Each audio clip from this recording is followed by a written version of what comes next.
Hello everyone. सो एक और paragraph देखते हैं गाइस, बहुत कुछ सीखने को मिलेगा। आइए शुरू करते हैं। यहाँ लिखा है कि मैं कौन हूँ ये पता नहीं है। ठीक है। अब वैसे तो मैं कौन हूँ की इंग्लिश होती हु एम आई, बट हमें यहाँ कुछ और खेल खेलना पड़ेगा।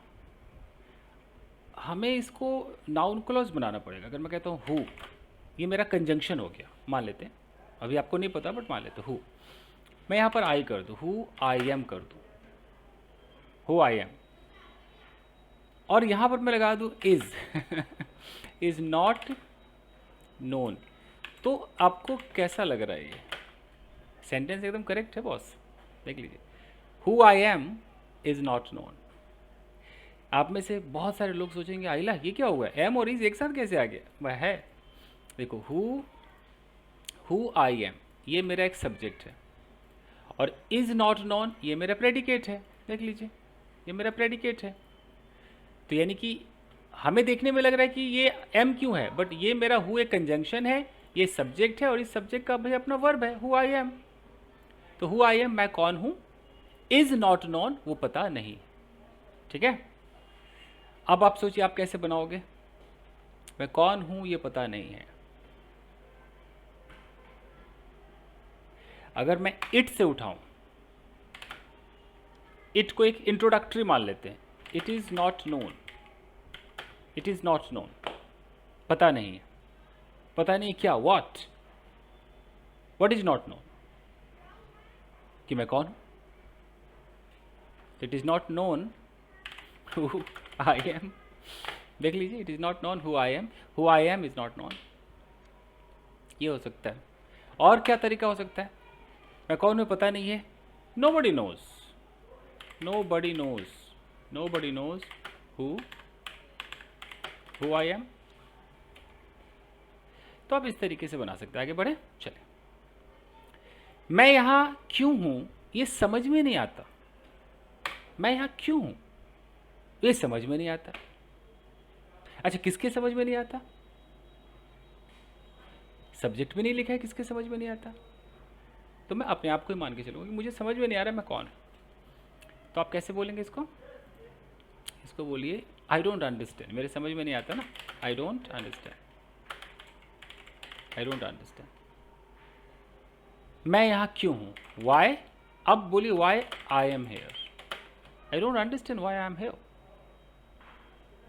आई don't understand, I don't understand what का जवाब दे रहा है, वाई आई एम हेयर।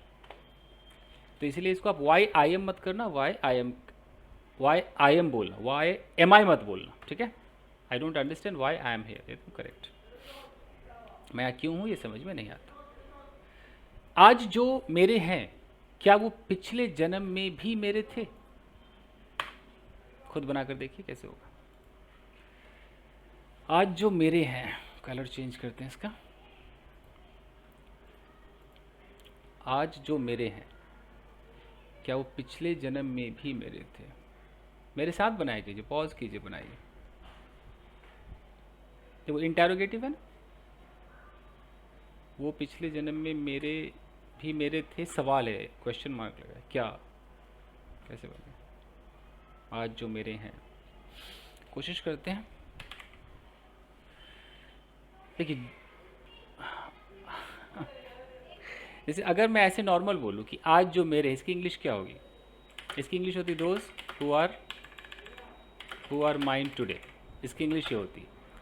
और क्या वो पिछले जन्म में मेरे थे, मतलब कि were they mine in my past life.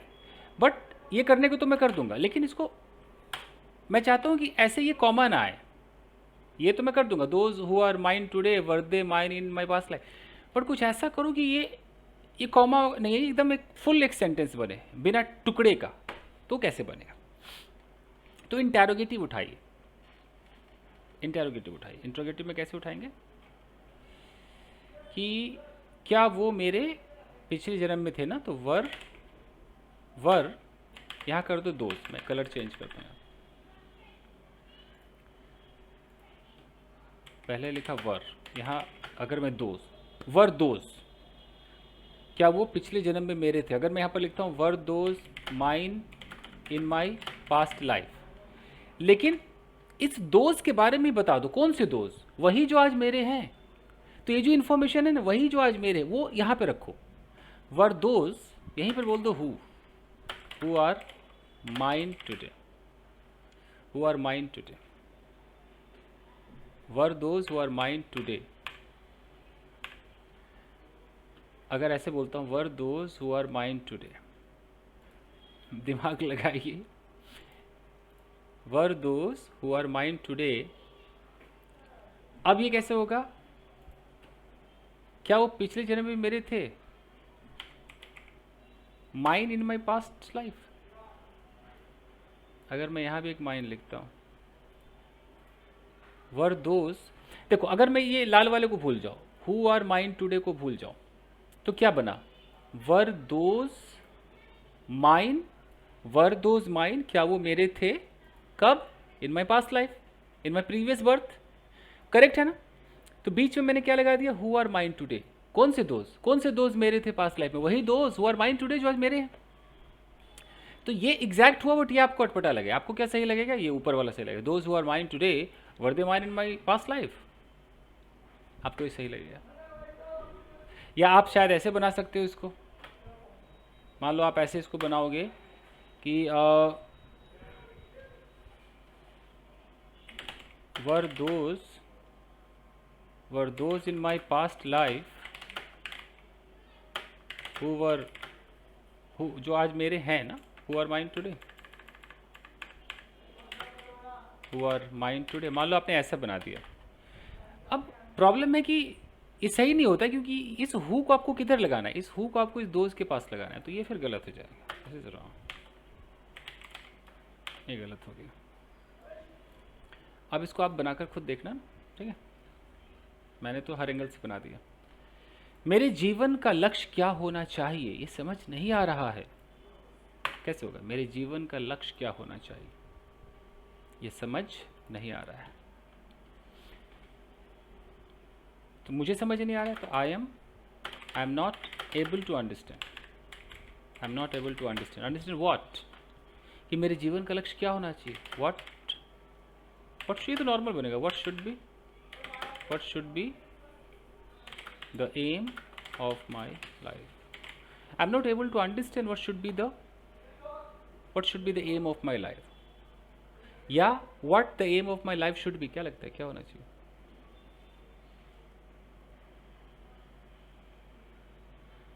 I am not able to understand what the aim of my life should be. अगर मैं यहाँ एक ऑप्शन देता हूँ आपको,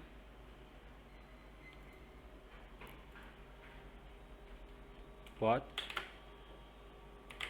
the aim of my life should be, कौन सा वाला आपको लगता है सही है, I am not able to understand what. तो अंडरस्टैंड के बगल में मुझे क्या लगाना है, नाउन क्लॉज लगाना है।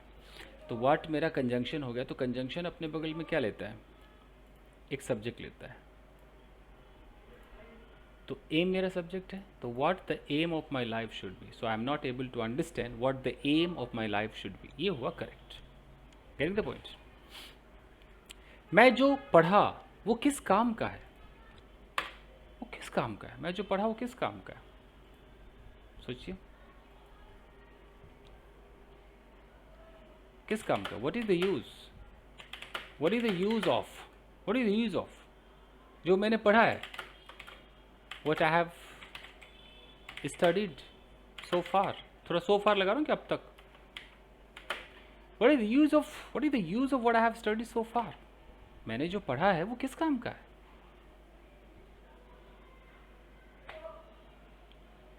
खुद भी सोचिए, क्या बिना पैशन की जिंदगी नहीं, पैसों की, मैं पैशन कह रहा हूँ, क्या बिना पैसों की जिंदगी नहीं, ये कैसे होगा, क्या बिना पैसों की जिंदगी नहीं हो सकता है, नॉर्मल बनाकर देखते हैं, क्या बिना पैसों की जिंदगी नहीं है, is there no life without money, कैसे है, is there no life without money, क्या बिना पैसों की जिंदगी नहीं, ओके। और देखिए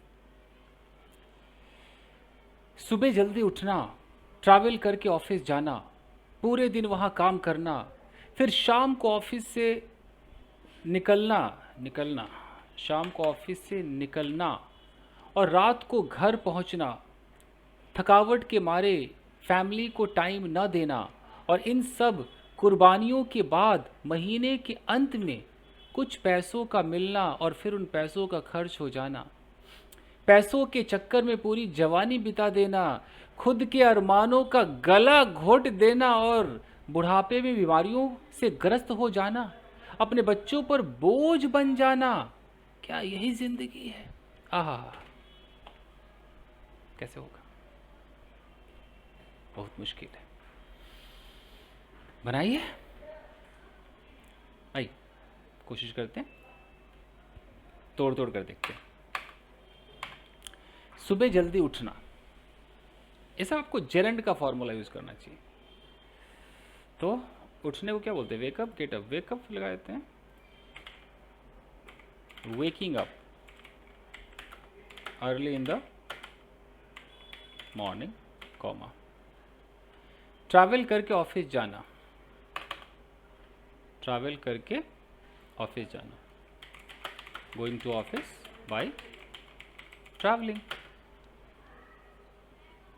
पूरे दिन वहां काम करना,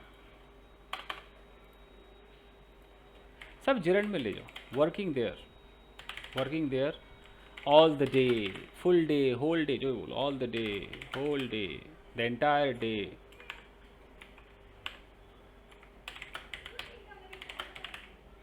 कॉमा। फिर शाम को ऑफिस से निकलना और रात को घर पहुंचना। फिर शाम को ऑफिस से निकलना, देन लीविंग, निकलना मतलब लीव करना, leaving office in the evening, और रात को घर पहुंचना, and reaching home at night, comma. थकावट के मारे फैमिली को टाइम न देना और इन सब कुर्बानियों के बाद महीने के अंत में कुछ पैसों का मिलना और पैसों का खर्च हो जाना। आइला बहुत बड़ा है। थकावट के मारे फैमिली को टाइम न देना मीन्स नॉट से शुरू करो, not giving time to the family due to थकावट क्या बोलते हैं? थकावट क्या लगता है? ड्यू टू टायर्डनेस या एग्जॉस्शन हो सकता है क्या? एग्जॉस्शन, अगर कोई एग्जॉस्ट होता है, एक वर्ड देखते हैं एग्जॉस्ट, ऐसा एक बार सर्च कर लेना। एग्जॉस्शन भी हो सकता है, तो टायर्डनेस लिख देते हैं, टायर्डनेस। तो not giving time to the family due to tiredness, exhaustion. अच्छा, और क्या था? फैमिली को टाइम ना देना, और इन सब कुर्बानियों के बाद भी महीने के अंत में कुछ पैसे का मिलना, पैसों होना चाहिए, कुछ पैसों का मिलना। अब है कि और इन सब कुर्बानियों के बाद, एंड कुर्बानियों के बाद यानी कि डिस्पाइट लगा सकते हो, and despite these sacrifices, sacrifice, कुर्बानी। क्या सैक्रिफाइस का आपको लगता है कि प्लूरल हो सकता है? सैक्रिफाइसेस हो सकता है, सैक्रिफाइस, कुर्बानी, सैक्रिफाइसेस हो सकता है, डिस्पाइट दी हो सकता है, डिस्पाइट दीज सैक्रिफाइसेस, कुर्बानियों के बाद महीने के अंत में कुछ पैसों का मिलना। तो डिस्पाइट दीज सैक्रिफाइसेस, थोड़ा कॉमा करते हैं, गेटिंग सम अमाउंट, कुछ पैसे मतलब meagre amount, some amount at the end of the month,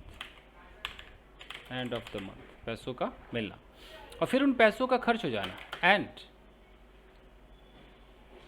पैसों का खर्च हो जाना, स्पेंडिंग,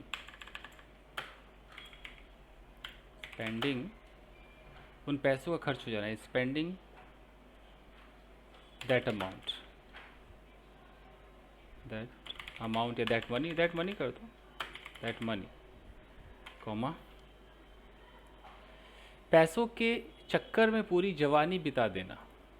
पैसों के चक्कर में पूरी जवानी बिता देना। चक्कर में मतलब पैसों के लिए, है ना। जवानी बिता देना, बिता देना मतलब बिताना, यानी कि पास करना, पासिंग। जवानी को देखो, जवानी को यूथ भी कह सकते हैं, यूथ मतलब नौजवान भी होता है और जवानी भी कह सकते हैं, बट अगर आपको यूथ अच्छा नहीं लग रहा है तो क्या होगा, पासिंग जवानी। सोचो जवानी में क्या बोलोगे। यंग डेज, यंग डेज भी बोल सकते हैं, पासिंग यंग डेज। जवानी मतलब जवानी के दिन, ये भी कह सकते हैं, पासिंग यंग डेज। पैसों के चक्कर में, पासिंग यंग डेज फॉर, चक्कर मतलब उद्देश्य, with a view to earning money. पैसों के चक्कर मतलब पैसे कमाने के उद्देश्य से। Passing young days with a view to earning money, नहीं तो passing young days for money, पैसों के लिए भी कह सकते, फॉर मनी। जवानी बिता देना। खुद के अरमानों का गला घोंट देना और बुढ़ापे में बीमारियों से ग्रस्त हो जाना। खुद के अरमानों का गला घोंट देना, गला घोटने क्या बोलते हैं, सप्रेस कर देना, तो सप्रेसिंग ओन डिज़ायर्स हैं, खुद के अरमान, ओन डिज़ायर्स, गला घोटना। एंड बुढ़ापे में बीमारियों से ग्रस्त हो जाना। एंड एक मुहावरा, एक फ्रेज आता है ना, फॉल प्रे टू आता है ना, फॉल, ये वर्ड ढूंढ लेना, फॉल प्रे टू मतलब शिकार हो जाना, तो इसको फॉलिंग कर दो। And falling prey to the illness. Illness, prey का स्पेलिंग ये नहीं होगा, PRE होना चाहिए। Suppressing own desires and falling prey to the illness, है ना, बुढ़ापे में, इन ओल्ड एज, बुढ़ापे में बीमारियों से ग्रस्त हो जाना। ठीक है, आप भी बनाकर देखो। अपने बच्चों पर बोझ बन जाना, क्या यही ज़िंदगी है। बोझ बनना मतलब burden. Okay, being a burden, on own children, खुद के बच्चों पर, own children, being a burden on own children, hyphen दे दो। अब कह रहे क्या यही ज़िंदगी है, तो दो तरीका, तो बोलो इज दिस द लाइफ, या तो इज दिस द लाइफ, या ऐसे कह सकते हैं कि is this the life all about, ऐसे बोलते हैं, is this the life all about, यही है क्या लाइफ। देख रहे हो, अब आगे देखो। ये सोच के दिल घबराता है, ये सोच के दिल घबराता है, दिल घबराता है।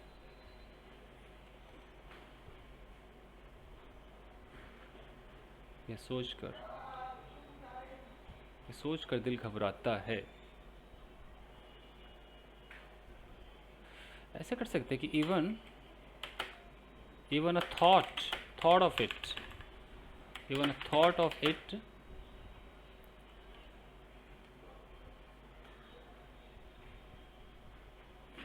दिल घबराता है।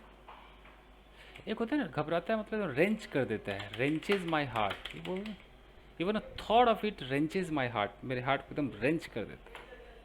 या माई हार्ट सिंक्स, दिल बैठ जाता है। माई हार्ट सिंक्स आफ्टर, या सोच कर, आफ्टर थिंकिंग अबाउट इट, आसान करता हूँ, आफ्टर थिंकिंग अबाउट इट। और सोचिए, यह सोच कर, अगर कोई ऐसे प्रेजेंट पार्टिसिपल बनाए तो thinking this, my heart becomes restless हो सकता है। Thinking this my heart becomes restless हो सकता है। चलिए, कुछ भी समझ नहीं आता है। कुछ भी समझ नहीं आता मतलब नॉर्मल है। I don't understand, I don't understand anything, I fail to understand anything.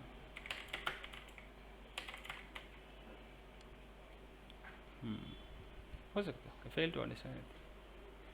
लेकिन चलती का नाम जिंदगी है। लेकिन चलती का नाम जिंदगी कैसे बोलोगे? But what never stops is alive। ये अच्छा बन गया।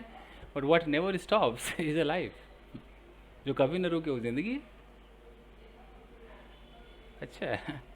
तो गाइस ये देखो, मैं नहीं कहता कि मैंने जो बनाया है सारे लोग वैसे बनाएंगे। हर बंदा अपना एक सोचता है यार इसको कैसे बनाया जा सकता है ना।